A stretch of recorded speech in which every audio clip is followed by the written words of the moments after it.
যেই কারণে সাইয়্যিদু শাবাবি আহলিল জান্নাহ সাইয়্যিদুনা ইমাম হুসাইন রাদিয়াল্লাহু তাআলা আনহু যেই কারণে ইয়াজিদের রাষ্ট্র ব্যবস্থার এবং ইয়াজিদের নেতৃত্ব মেনে নেওয়ার বিরোধিতা করেছিলেন, এই কারণগুলো ইয়াজিদ সরকারের ভিতরে থাকার কারণেই ইসলামী খেলাফত ব্যবস্থা ধ্বংস হয়েছে। শুরু হয়েছে কিন্তু তার আরও আগে থেকে, শুরু হয়েছিল তার আরও আগে থেকে। ইসলামী রাষ্ট্র ব্যবস্থার মূলনীতি কী ছিল? রাষ্ট্রের মালিক কে? আল্লাহ সুবহানাহু ওয়া তাআলা। কিন্তু রাষ্ট্রের মালিকানা যখন স্বৈরাচাররা ক্ষমতায় আসে রাষ্ট্রের মালিকানা দাবি করে। রাষ্ট্র চলবে আল্লাহ পাকের হুকুমে, স্বাধীন মতামতে জনগণ স্বাধীন মতামত ব্যক্ত করবে। এবং ইয়াজিদের রাষ্ট্র ক্ষমতার সর্বশেষ যেই বলি হয়েছিল উলামায়ে কেরাম, তার একটা অন্যতম কারণ ছিল জোর করে উলামায়ে কেরামদের থেকে ইয়াজিদি রাষ্ট্র ব্যবস্থাকে বৈধতা দেওয়ার জন্য, সে স্বীকৃতি দেওয়ার জন্য উলামায়ে কেরামদেরকে জোর করেছিল। সেটা বোধহয় এখন নাইটাই, এখনও আছে, এখনও আছে সেটা। তাহলে এবার চিন্তা করেন উলামায়ে কেরামদের ভিতরে লেবাসদারিরা দালাল হয় কেন? আরে আমরা তো দালাল যখন হব, আমরা আল্লাহর দালাল হব, দালাল যখন হব রাসূলুল্লাহর দালাল হব, দালাল যখন হব ইসলামী শরীয়তের দালাল হব। সেখানে কোনো মানুষ ইসলাম বিরোধী শক্তির দালাল হইতে পারে না। আসসালামু আলাইকুম ওয়া রাহমাতুল্লাহি ওয়া বারাকাতুহু। আলহামদুলিল্লাহি রাব্বিল আলামিন ওয়াসসালাতু ওয়াসসালামু আলা সাইয়্যিদিল মুরসালিন নবিনা মুহাম্মদ ওয়া আলা আলিহি ওয়া সাহবিহি আজমাইন ওয়া বা'দ। আজকের অনুষ্ঠানের সম্মানিত সভাপতি, সম্মানিত প্রধান অতিথি এবং জাতির শ্রেষ্ঠ সন্তান প্রিয় উলামায়ে কেরাম, সকলের প্রতি আমার আন্তরিক সালাম। আসসালামু আলাইকুম ওয়া রাহমাতুল্লাহ। ভূমিকায় কোনো কথা না বলেই শুরু করছি। আমাকে নির্ধারিত বিষয় দেওয়া হয়েছিল আসবাবু সুকুতিল খেলাফা আল ইসলামিয়া, ইসলামী খেলাফতের পতনের কারণ। ইসলামী খেলাফতের কেন পতন হলো, কেন খোলাফায়ে রাশিদিন চলে গেলেন, এরপরে কেন রাজতন্ত্র চলে আসলো, এরপরে কেন হুকমে জাবাবিরা তারপরে আপনার জুরজার মুল্লুক, তার এই তন্ত্র চলতেছে একের পরে, তার মৌলিক কারণটা কি, এটা নিয়ে আমরা বিশ্লেষণ করব। প্রথমেই ইসলামী খেলাফতের গুরুত্ব, ইসলাম কেন দিয়েছেন আল্লাহ সুবহানাহু ওয়া তাআলা পৃথিবীতে। আহমিয়াতুল খেলাফা আল ইসলামিয়া, ইসলামী খেলাফতের গুরুত্বটা কি? ইসলামী খেলাফতের মূল গুরুত্বটা হচ্ছে যে ইসলামী খেলাফতের যেই হুকুমটা, সেটা কোনো আকিদাতান ফরজ নয়, সেটা হলো ফিকহান ফরজ, অর্থাৎ আমালান ফরজ। ইসলামী শরীয়তে খেলাফা আল ইসলামিয়া প্রতিষ্ঠা করা, এটা হচ্ছে আমালান ফরজ, আমলগত ফরজ।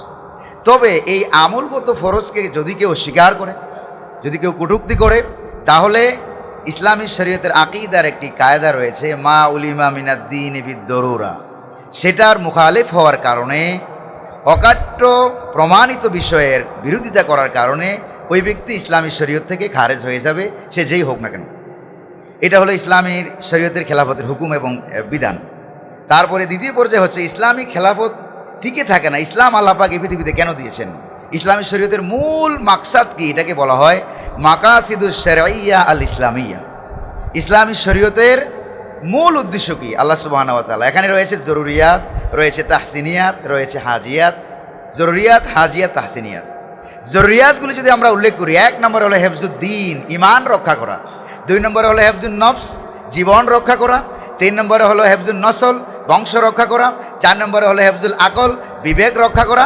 5 নম্বরে হলো হেফজুল মাল, সম্পদ রক্ষা করা। এই 5টা ইসলামী শরীয়ত আল্লাহ পাক যে কারণে দিয়েছেন, এই 5টার একটাও সঠিকভাবে 100% প্রতিষ্ঠিত হয় না যতক্ষণ না ইসলামী রাষ্ট্র ব্যবস্থা প্রতিষ্ঠিত হয়। এটা একটা খুবই গুরুত্বপূর্ণ একটা পয়েন্ট। এই জন্য আমরা দেখতে পাই আম্বিয়া আলাইহিমুসসালাম নবীরা যে দাওয়াত দিয়েছেন, কানাত বানু ইসরাঈলা তাসুসুহুমুল আম্বিয়া কুল্লামা হালাকা নাবিয়ুন খালাফাহু নাবী ওয়া ইন্নাহু লা নাবিয়্যা বা'দি সায়াকুনু খুলাফা ফায়াকসুরুন আও কামা ক্বালা নবী সাল্লাল্লাহু আলাইহি সাল্লাম, যে এমন কোনো পয়গাম্বর নাই যেই পয়গাম্বর ইসলামী রাজনীতির দাওয়াত দেন নাই। ইসলামী রাজনীতির দাওয়াত দেন নাই এমন কোনো পয়গাম্বর নাই, ইসলামী রাজনীতির জান্ডা হাতে নেন নাই। একজন চলে গিয়েছেন, আরেকজন এসেছেন, একজন চলে গিয়েছেন, আরেকজন এসেছেন। নবী করিম সাল্লাল্লাহু আলাইহি সাল্লাম বলেছেন ওয়া ইন্নাহু লা নাবিয়্যা বা'দি, আমার পরে তো কোনো নবী নাই। এই দায়িত্বটা কারা পালন করবে? সায়াকুনু খুলাফা ফায়াকসুরুন, একের পর এক খলিফারা আসবে, তারা এই দায়িত্বটা পালন করবে। নবী করিম সাল্লাল্লাহু আলাইহি সাল্লাম বলেছেন খেলাফাতু বা'দি আলা মিনহাজিন নবুওয়া সালাসুনা সানা, আমার পরে খেলাফত হবে নবুয়তের মানহাজে 30 বছর। এরপরে চলে আসবে রাজতন্ত্র, এরপরে চলে আসবে স্বৈরতন্ত্র, এরপরে আবার খেলাফত ব্যবস্থা ফিরে আসবে। এরপরে কিয়ামতের বিশেষ বিশেষ আলামতের আগমন ঘটবে, এরপরে ইমাম মাহদী আলাইহিস সালামের আগমন ঘটবে। এগুলি হাদিস দ্বারা সরাসরিভাবে প্রমাণিত। তো এই ইসলামী খেলাফত ব্যবস্থার বিরোধিতা কারা করে এবং কখন করে? যদি আমি যতটুকু ক্ষুদ্র জ্ঞানে খেয়াল করেছি যে মক্কা শরীফে 13 বছরের নবুয়তি জিন্দেগিতে একজনও মুনাফিক খুঁজে আমি পাই নাই, একজনও মুনাফিক খুঁজে পাওয়া যায় নাই। যখন হিজরত করে যখন মদিনায় চলে গেল, যখন ইসলামী রাষ্ট্র ব্যবস্থার মুহাম্মদ রাসূলুল্লাহ সাল্লাল্লাহু আলাইহি ওয়াসাল্লাম তিনি প্রেসিডেন্ট হওয়ার দ্বার প্রান্তে চলে গেলেন, ঠিক তখনই মুনাফিকরা মাথাছাড়া দিয়ে উঠলেন। অর্থাৎ ইসলামী শরীয়তে মুনাফিকের জন্মই হলো ইসলামী রাষ্ট্র ব্যবস্থার বিরোধিতার মাধ্যমে। কথাটা একদম ক্লিয়ার না? আব্দুল্লাহ ইবনে উবাইয়ের নেতৃত্বে সেটা হয়ে গেল। তারা এসে প্রস্তাব করলো, ইয়াকুলুনা হাল্লানা মিনাল আমরি মিন শাই, আমাদের কোনো এখানে আপনার খেলাফত ব্যবস্থায়, ইসলামী ব্যবস্থায়, রাষ্ট্র ব্যবস্থায় আমাদের কোনো কর্তৃত্ব নেতৃত্ব আছে কিনা? আল্লাহ পাক বলে দিলেন, কুল, আপনি বলে দিন, ইন্নাল আমরা কুল্লাহু লিল্লাহ, এখানে আমি মুহাম্মদুর রাসূলুল্লাহ সাল্লাল্লাহু আলাইহি সাল্লামের কোনো কিছু নাই, এখানে সবটা হলো আল্লাহর। আলা লাহুল খালকু ওয়াল আমর, এটা মুহাম্মদ সাল্লাল্লাহু আলাইহি সাল্লাম ধীরত কণ্ঠে বলে দিলেন। তো এই জন্য দেখেন মুসা আলাইহিস সালাম যখন খেলাফতের দাওয়াত দিলেন, ইসলামী রাষ্ট্র ব্যবস্থার দাওয়াত দিলেন, তখন ফেরাউনের কবল থেকে যখন আল্লাহ পাক বাঁচাই দিলেন, ঠিক তখনও বনি ইসরাইলরা বলেছিল যে আমরা তো জানি আল্লাহ পাক ওয়াদা করেছেন ইসা আলাইহিস সালামের পরে আর কোনো নবী আসবেন না। আছে না কোরআনে? আল্লাহ পাক ওয়াদা করেছেন ইসা আলাইহিস সালামের পরে আর কোনো নবী আসবেন না। দেখেন কোন জায়গায় হিট করেছে। তার মানে ইসলামী রাষ্ট্র ব্যবস্থা হবে না, ইসলামী খেলাফত ব্যবস্থা আমরা চাই না। ইযহাব আনতা ওয়া রাব্বুকা ফাকাতিলা ওয়া ইন্না হাহুনা কায়িদুন। কি অবস্থাটা হয়ে গেল? এরপরে দেখেন খুলাফায়ে রাশিদিন, ইসলামী রাষ্ট্র ব্যবস্থা, এটা পতন হলো। পতনের কারণগুলো কি কি? কারণগুলির নামগুলি শুধু আমি বলে দিচ্ছি সময়ের সংক্ষিপ্ততার কারণে।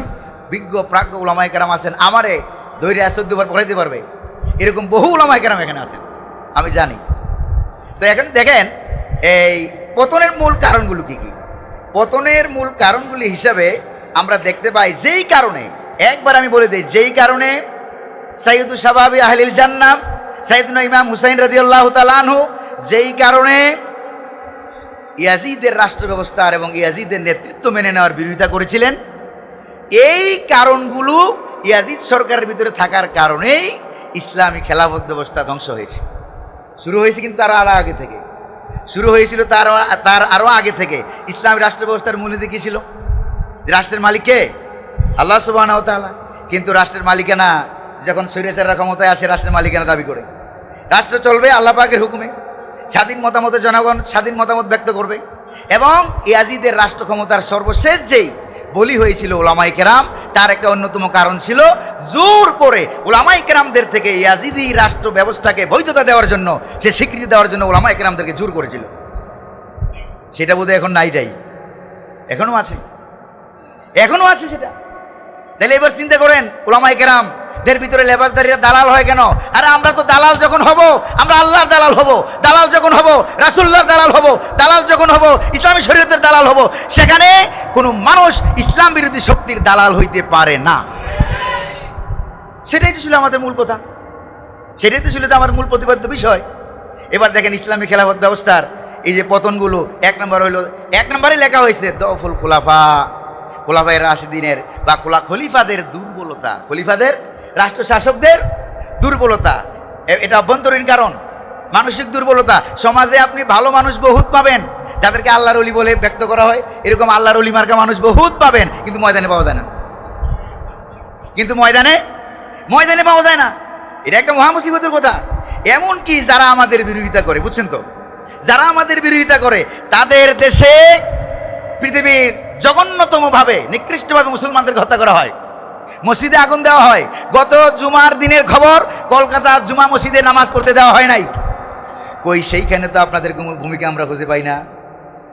সেইখানে তো আপনাদের কোথায় একামতে দিনের আন্দোলন ভারতবর্ষে নাই কেন? তাদের নেতৃত্বে একামতে আন্দোলনের যে কাজ, সেটা সারা পৃথিবীতে সাইয়্যিদ বিংশ শতকের শ্রেষ্ঠ মুজাদ্দিদ সৈয়দ আবুল আলা আল মওদুদি রাহিমাহুল্লাহু তাআলা আনহু, মিশরে আল আজহার বিশ্ববিদ্যালয়ে নজরুল ইসলামিয়া কিতাবে উনার দিন শব্দের ব্যাখ্যা সেখানে কোট করা হয়েছে।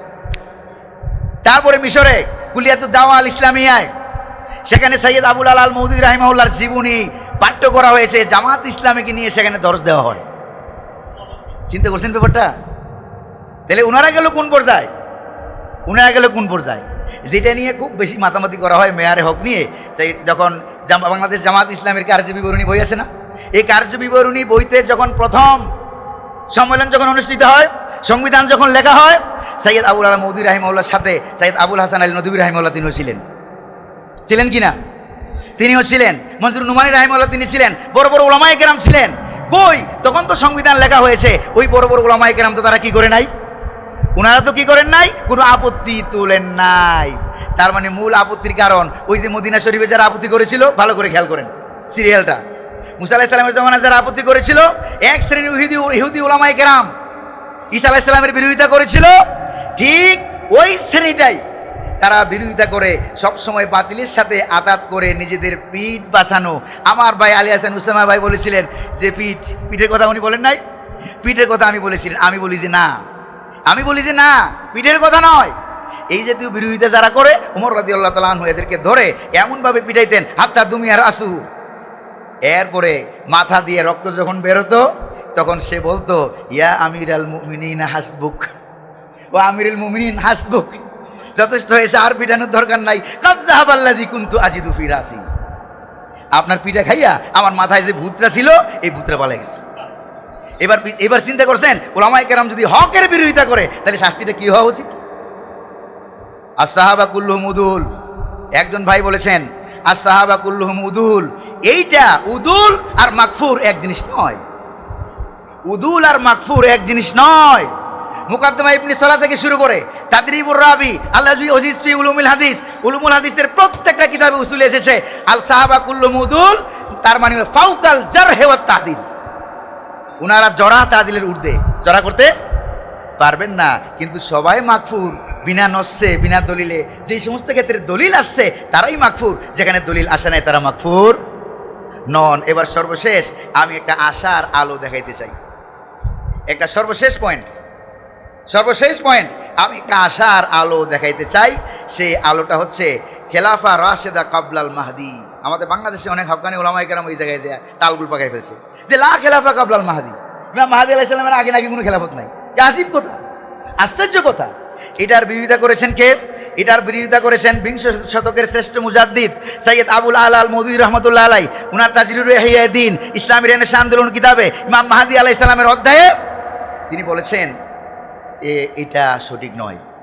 ইমাম মাহদি আলাইহিস সালামের আগে সহিহ হাদিস দ্বারা প্রমাণিত ইসলামী খেলাফত ব্যবস্থা কায়েম হবে, প্রতিষ্ঠিত হবে। এই যে দেখেন আমার হাতে যে কিতাবটা দেখেন না, ফিকহু আশরাতিস সা, মিশর থেকে ছাপা, এখানে বড় বিরাট করে একটা অধ্যায় দেখেন, সানিয়ান আল উস্তাদ আল শেখ আবুল আলা আল মওদুদী রাহিমাহুল্লাহ। এই দেখেন কোট করে দেখা যায় আল উস্তাদ আর শেখ আবুল আলা আল মওদুদী রাহিমাহুল্লাহ। তিনি এটার বিরোধিতা করেছেন যে ইমাম মাহদি আলাইহিস সালামের আগে খেলাফত হবে না, এটা বলে গোটা জাতিকে হতাশ করে কাজকর্ম বন্ধ করে তাওয়াক্কুল নয় তাওয়াকুল করা হয়েছে। বুঝছেন তো? তাওয়াকুল করা হয়েছে।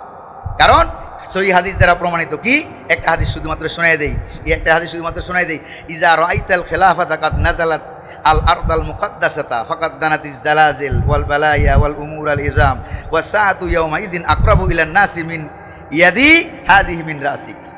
দেখেন ইসলামী খেলাফত হবে কোথায় হবে? বাইতুল মাকদিস এলাকায়, যেখানে ইউকাতিলুনা আন দীনিহি।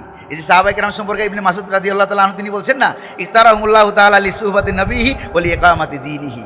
ডাইরেক্ট দেখেন আল্লাহ পাক বলেছেন ইকামতের দ্বীনের জন্য সাহাবায়ে কেরামকে নির্বাচিত করেছেন। তারপর দেখেন ইমাম, এটা একটা হাদিস বললাম, আরও অনেক হাদিস রয়েছে এই ব্যাপারে।